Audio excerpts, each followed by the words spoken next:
I will be talking today about the power of language on our thinking and the silencing of women. Um, a few days ago, I took my daughter for a COVID test. Turned out negative, by the way. We had to fill out an online form which asked for her gender. Um, and there were two options, MR, so Mr., and MX, which I don't even know how to pronounce. And there was no way to get the test without filling in the form and choosing one of the two. So begrudgingly, I selected MX, not knowing what it meant. Um, she's a minor, she is female, and she is now listed in the database of the government as MX. Um, in the past few weeks, we've seen an uptick in a phenomenon that has been seeping into our language for decades, the erasure of words designating female from our language and their replacement by ideologically driven language. I think you've all seen the examples from UN Women, and I'm not going to go into that too much. I know Jimena is going to mention a few examples from Argentina as well. When I first learned about the issues of transgender people, it was about 6 years ago, I was hugely sympathetic to their plight. I felt I needed to stand up for this small minority of people who were suffering from what was referred to as gender dysphoria. And while I was aware of cross dressers, transvestites, and transsexuals, this notion of transgender people was new to me. And rather than men who like to dress up as women or who uh, get surgery to look like women, these were men who said they had a deeply felt sense of actually being women. They would call it a female essence, a female soul, or something like that. And even though I am a woman, I didn't understand what that meant. It felt strange and intangible, but I was told that that was because I was a cisgender woman, meaning a woman who was happy with the body she was born in and who didn't suffer like a transgender woman. I was told this was my gender identity. This didn't feel exactly right, but I went along with it. I checked my privilege and I educated myself as I was told to do. And this was the first time I was confronted with this new language that was foreign to me, and I felt compelled to adopt it. After all, I needed to be respectful of this oppressed group and use their preferred language. And I even told people to refer to a teenager who had taken his own life, to refer to him as by his preferred pronouns, because if in life he thought he was a girl, he was a girl. I did often, like Caroline also mentioned, get mixed up as I tried to use the preferred pronouns for people, but I continue to make an effort. However, as I educated myself, I became aware of feminists who were critical of this phenomenon in a very civil and eloquent way. And I saw them get slashed down by the men I was supposed to see as women.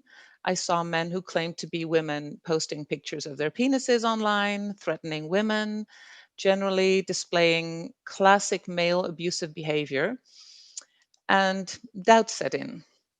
You will have noticed I have made use of air quotes in what I've just said.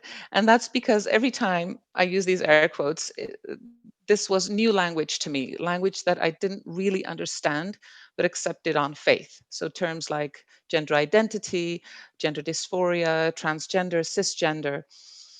And as I started to question if these men were really so oppressed because they were actually being quite abusive, so I'm talking about men here because they're the ones who dominate the conversation and the women are practically invisible. I also started to question if they really felt that they were women.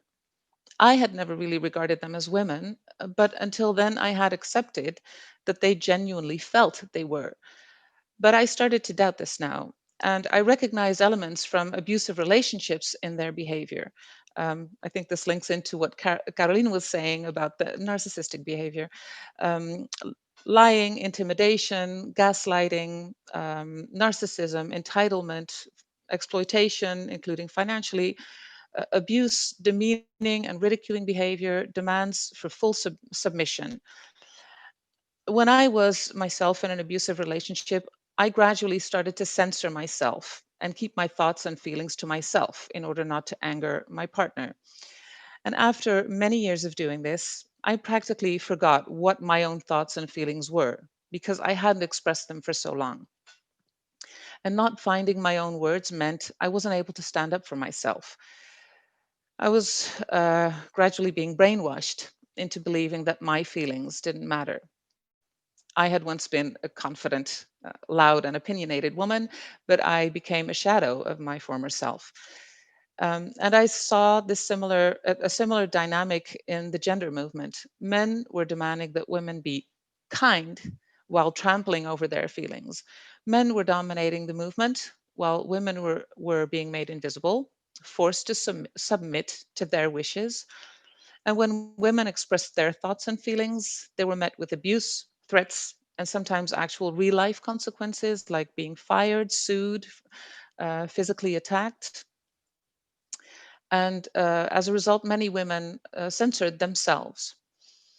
I began to pay attention to the role of language and realizing the effect that it had on my thinking. And I began questioning every single term and every word that I didn't properly understand. So, all those words that I put in air quotes before, but that I was expected to accept on faith. To quote George Orwell, if thought corrupts language, language can also corrupt thought.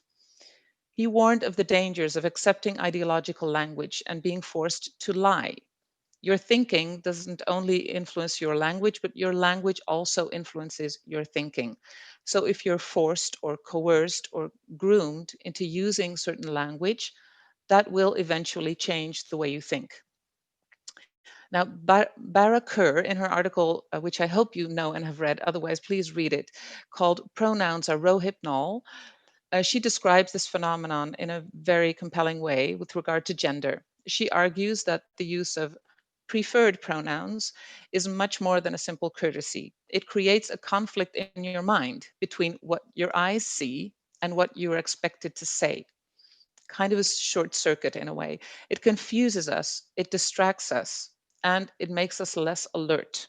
It removes our defensive instincts. And that's exactly what it's meant to do. This is what Barakur argues. Women tend to be alert around men, but relaxed around women. And when we're convinced that a man really is a woman, we lower our defenses and we become more vulnerable. And this is mirrored in another quote by George Orwell.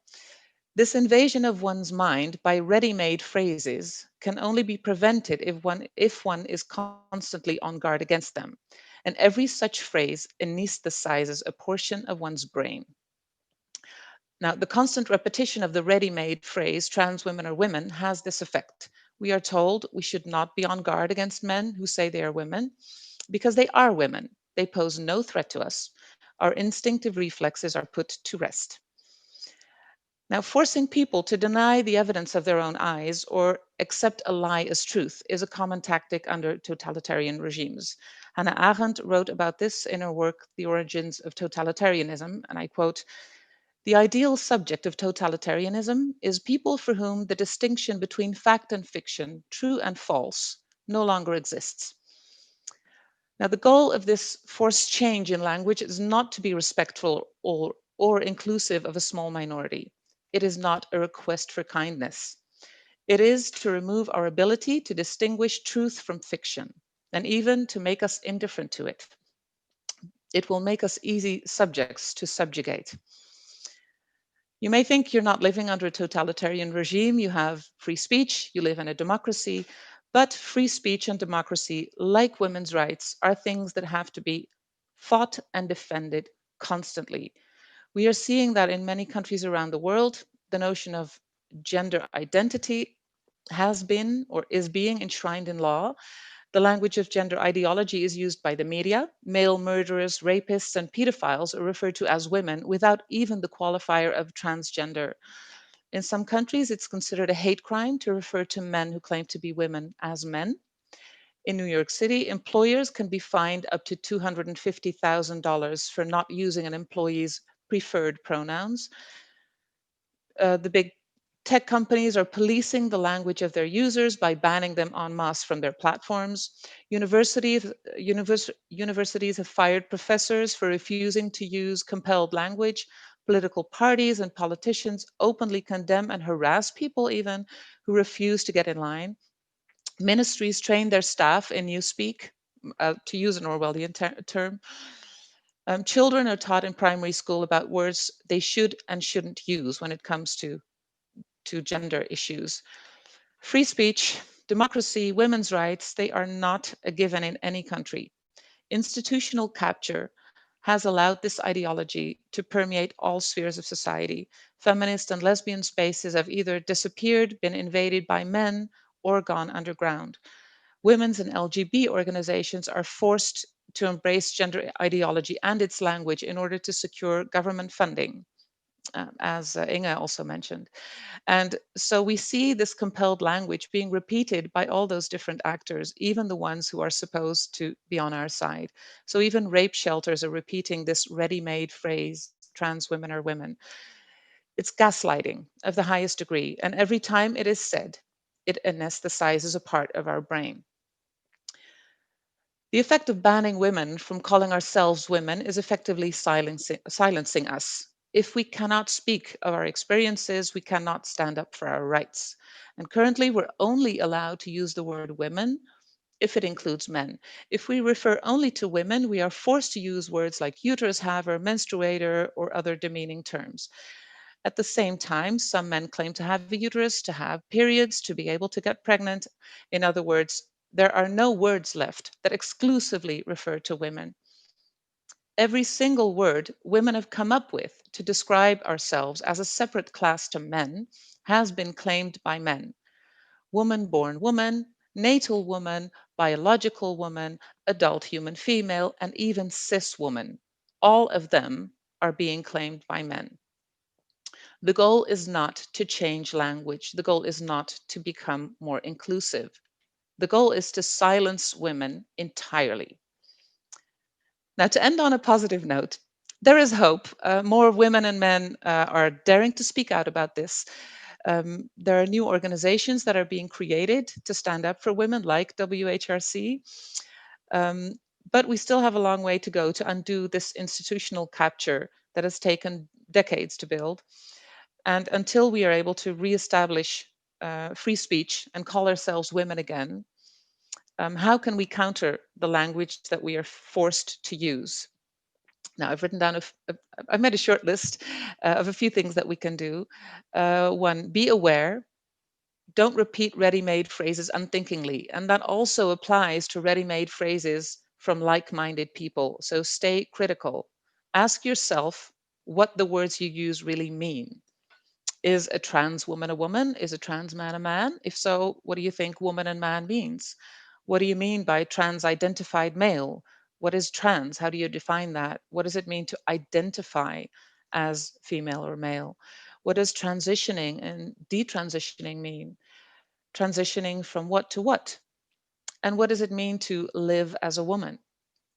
So question yourself. Secondly, be creative. Create your own language using regular words to replace ideologically charged language. For example, a trans woman could be a man who claims to be a woman, or a man pretending to be a woman, or simply a man. Preferred pronouns could be pronouns designating the opposite sex. Three, be inquisitive. Learn, read, get informed. Fourthly, be kind. The world needs more kindness. Think what that means to you. Is it kind for people to ask you to lie? Is it kind to stand up for girls and women? Can you find a way to treat others with respect and sensitivity without being submissive? And most of all, be kind to yourselves. Five, very important, be woman centered. Put women first, always. And lastly, be brave. Courage calls to courage. Many women have stood up and taken risks for the truth. Honor them and speak out too. And we will win this fight.